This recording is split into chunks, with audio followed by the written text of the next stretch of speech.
welcome back to my channel. If it's your first time watching my video, my name is Annoguma, and if I film on faith, lifestyle, medical school. I'm a medical student, by the way, if you didn't know that, and I do have a lot of videos on being in medical school in my channel. You can just check them out, okay? So yeah, in today's video we're not talking about med school, we're talking about Christmas stories, okay? So this is one of my weirdest Christmas stories. I actually have never, I don't think I've told people before. It's not a long story, so let's just jump right in. So this happened on, I think, New Year. I think it was New Year's Day, because in Nigeria we do not go to church on Christmas. It's not a regular thing. People do, but not as much as we go on Christmas Day. So I think that should be another difference between you know, the Christmas season in Philippines versus in Nigeria, because we don't go to church on Christmas Day or Christmas Eve, but we go to church on New Year's Eve and on New Year's Day. So that's a difference as well, side note. Anyway, so this was on New Year Eve, and you know when everybody shouts Happy New Year, and just like in the Philippines they have firecrackers, in Nigeria we call them banga. Hello.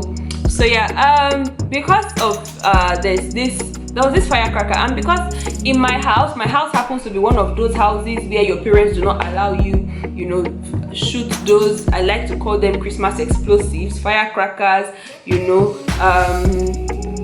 what's the other one that goes up and just pow pow, I cannot remember the name again,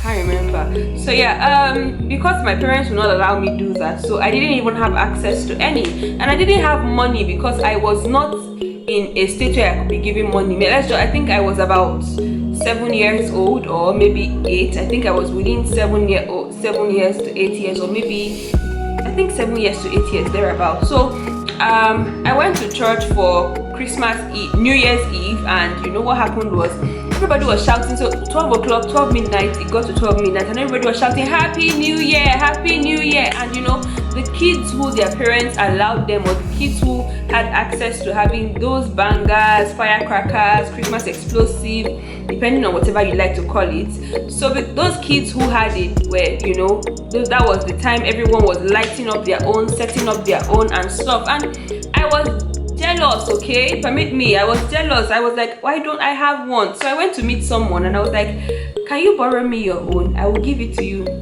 And obviously that was a lie, okay, because that was New Year's Day, like it was midnight, everybody was already shouting Happy New Year. I was not going to come to church the next day, and there was no way you were going to start lighting a banger after New Year. It doesn't really happen in Nigeria.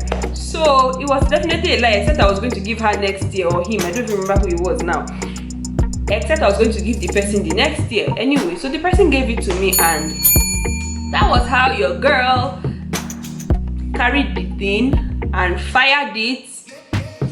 Yeah, so I carried it and I lit it and I threw it, and as my hand was going like this to throw it, as it flung away from my hand, someone grabbed my hand, and I'm like, okay, because I was a very short person then. So I looked up and I saw that, I think it was a pastor or the usher in the church that held me. Now I said I got arrested, but let's just call this a juvenile. Let's say it's church juvenile, okay?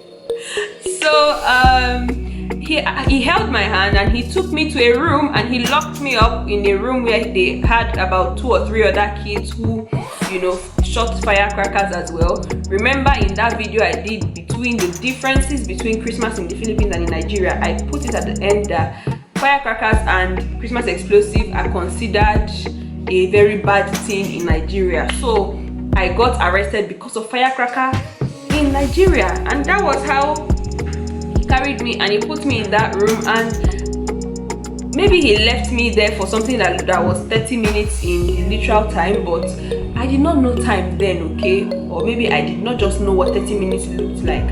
So it felt like he locked me in there like forever. It felt like I was there from 12 midnight to 2 a.m. or to 1:45 a.m. But let's just say, now that I think about it, he probably left me there for about 30 minutes, and because my family members were looking for me and they didn't see me, they went home.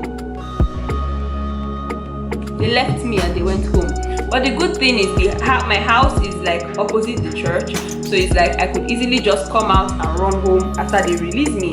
So that was how I was there, and we kept begging the man, and the man said no, we're going to be there, we're going to reflect over our sins of shooting banger. So because I shot a firecracker, I got arrested, and that's just one of my weird stories for Christmas. I don't even know how I feel about uploading this video, but thank you so much for watching. Let me know what your weird Christmas stories are. Let's interact in the comment section, and I'll see you in my next video. Bye.